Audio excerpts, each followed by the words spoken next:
Eventually, even the fat controller gave up. "We shall take away your rails," he said, "and leave you here for always and always and always." There watching him was the fat controller. "What are you doing here, Thomas?" he asked.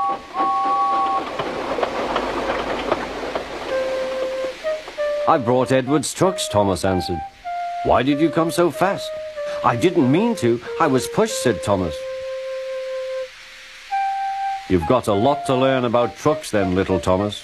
After pushing them about here for a few weeks, you'll know almost as much about them as Edward. Then you'll be a really useful engine."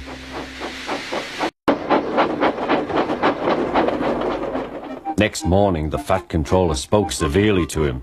"If you can't behave, I shall take away your red coat and have you painted blue." James didn't like that at all. Meanwhile, all the passengers hurried to the booking office. "We want our money back," they shouted.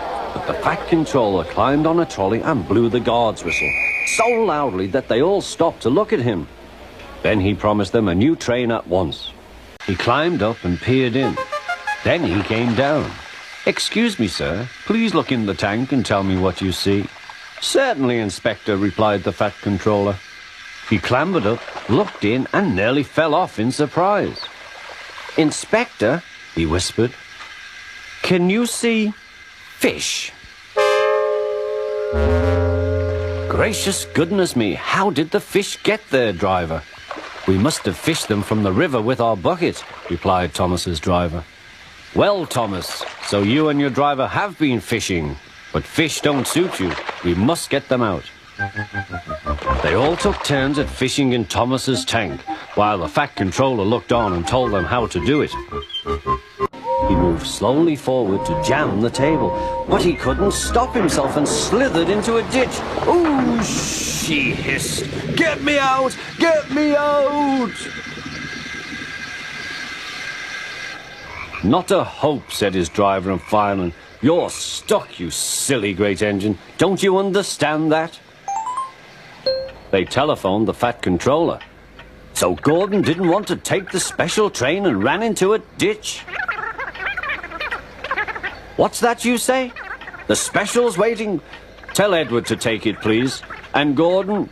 Oh, leave him where he is. We haven't time to bother with him now," said Cranky meekly. "You've blown the main now, matey," said Salty. The engines were trapped. "You're gonna get into trouble," sang Bill and Ben. Sir Topham Hatt was in his office being measured for a new suit. When he heard the news, he left immediately for the docks. Sir Topham Hatt knew that any delay at the docks could cause trouble. "You have made a terrible mess, Cranky," he said sternly. "I'm sorry, sir," Cranky whispered. "You engines will have to stay here tonight until Harvey clears up this mess in the morning." Cranky's heart sank as Salty uttered those fateful words. "That reminds me of a story." Yeah. After Percy was lowered back onto the ground, the manager was very cross. "You have caused confusion and delay," he said. "I'll have to report this to Sir Topham Hatt." That night, Sir Topham Hatt spoke severely to Percy. "I'm very disappointed in you, Percy," he said. "You know it's against the rules to go on to the tipper's loading ramp." "Sorry, sir," Percy said sadly, "but it wasn't my fault. It's because those diesels made me a middle engine." "Nevertheless, you will shunt freight cars in the yards until I can get to the bottom of this." "Ah!" said James. Help!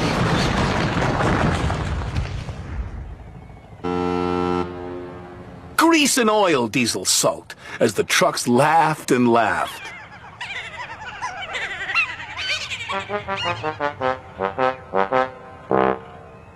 Sir Topham Hatt looked down crossly at Diesel. "I thought you would be a proper dockyard diesel, but I was wrong," he said. "Can you make up for lost time, Henry?" "Oh, yes, sir," Henry replied happily. One day, Rusty returned late to the quarry. Sir Topham Hatt was cross. "Sorry, sir," Rusty's driver said. We were helping Rheneas and Skarloey. I know you like helping Rheneas and Skarloey, but their line is in bad condition. It takes too much of your time, said Sir Topham Hatt. I am going to shut it down. Rusty was upset. But what will Rheneas and Skarloey do? Rusty asked. They will come and work with you here at the quarry. He had made up his mind. There was nothing Rusty could do. Broiler. Duncan felt foolish and very wet.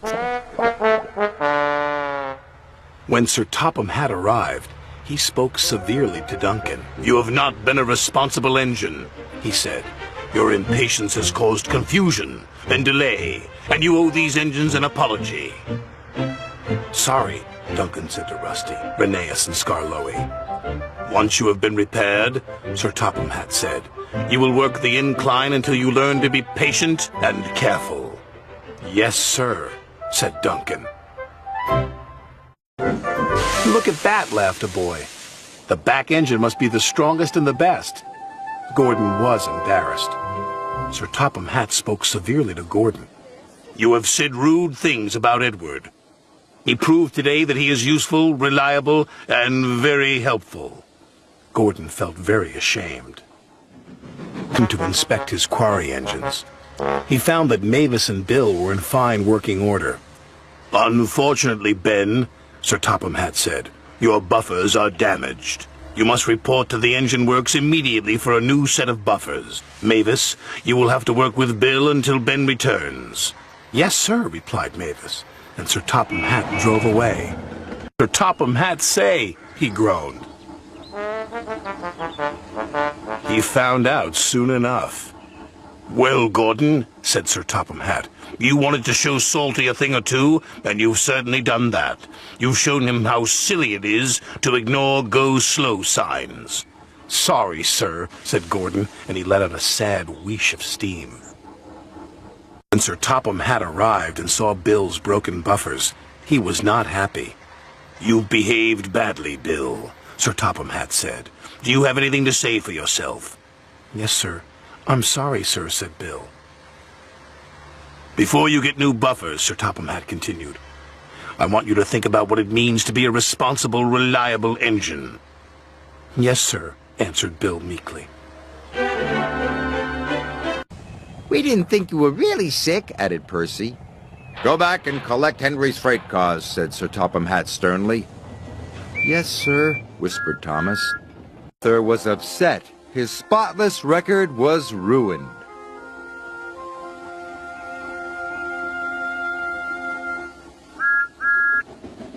Oh, Arthur, what a mess, puffed Thomas. Sir Topham Hatt was very annoyed. What happened here? The troublesome trucks were singing. I told them to stop, but they made me go too fast. Hatt was waiting.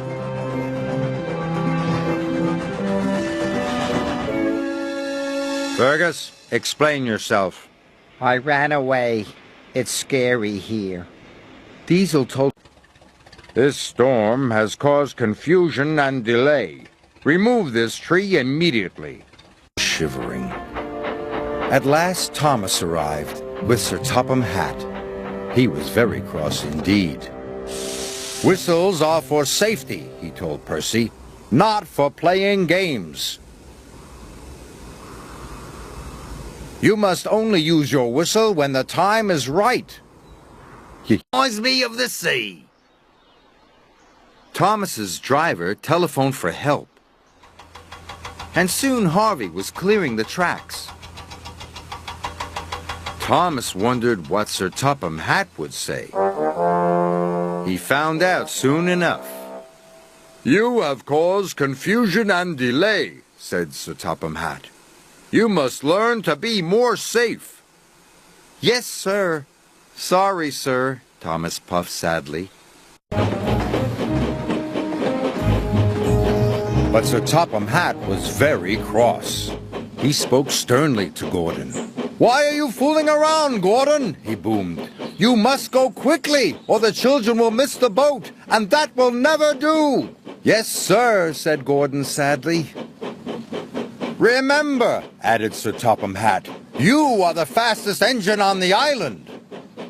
This made Gordon feel proud. To Tidmouth's sheds. Sir Topham Hatt was waiting. He did not look happy. Emily, you must take Thomas to get his snowplow fitted at once, said Sir Topham Hatt sternly. Thomas, you must learn to listen. Thomas felt bad. He didn't know it was Sir Topham Hatt who wanted him to wear his snowplow. Emily felt bad too. She didn't like seeing Thomas in trouble. I'm sorry, sir, she said. I forgot to tell Thomas it was your idea. You mean I have two engines that don't listen, boomed Sir Topham Hatt. Well, I never. Emily, you must take Thomas to get his snowplow fitted at once. Was clearing away the tar wagons when Sir Topham Hatt arrived aboard Thomas. Where is Percy? He said. He has caused confusion and delay. Gordon didn't know. He just left very quickly, sir. So there would be no fresh bread that day. Sir Topham Hatt was cross. This means I won't have any toast or muffins for breakfast. If you are late again, you will have to do the Black Lock run instead of James. Sir Topham Hatt came to see Emily. Emily, you have caused confusion and delay, Sir Topham Hatt said. Now you are to take over the Black Lock run. He was getting lots of phone calls. The sheep had knocked over lots of market stalls. The children had seen all the farm animals. And the classroom was full of chickens. At last, Thomas puffed into Tidmouth's sheds. He was looking forward to a nice, long sleep. Then Sir Topham Hatt arrived. Thomas, you have caused confusion and delay, he said. Sir Topham Hatt told Thomas what had happened. Thomas was upset. No one was hurt. Sir Topham Hatt was very cross. I asked you to teach Percy, he said sternly, not show off all afternoon. Yes, sir. Sorry, sir, Gordon puffed quietly. Henry got back to the sheds. Sir Topham Hatt was waiting for him. There have been complaints, he said sternly. Passengers are not like logs. You must be gentle. Yes, sir, said Henry sadly. Arrived on board Thomas. What are you doing, Henry? Asked Sir Topham Hatt. You are causing confusion and delay. Henry told him all about the wishing tree. Wishing trees don't run railways, said Sir Topham Hatt. That's my job. Gordon just needed some repairs. He'll be back tomorrow.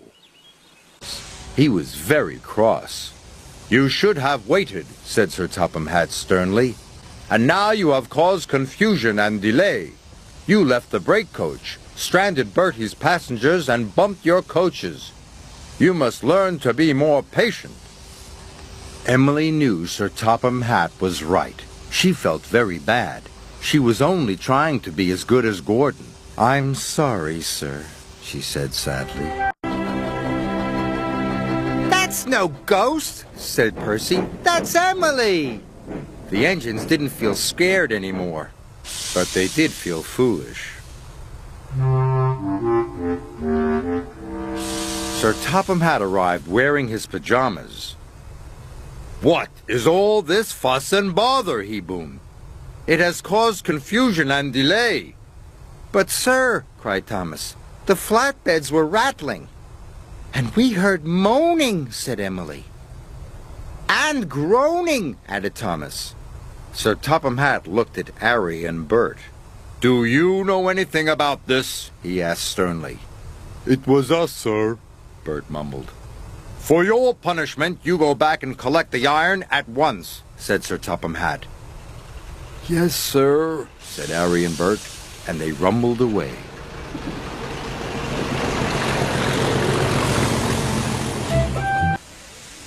Thomas, this train is late, he said crossly. And why are you pulling it? Where is Edward? Thomas didn't want to get Edward into trouble. He had to think of an excuse. Well, Edward took on the wrong sort of coal, sir. The wrong sort of coal? Boomed Sir Topham Hatt. What nonsense, Thomas! I'll find out what Edward has to say about this later. Sir Topham Hatt was very cross. He gave Thomas another job to do. Yes, sir, Said Thomas.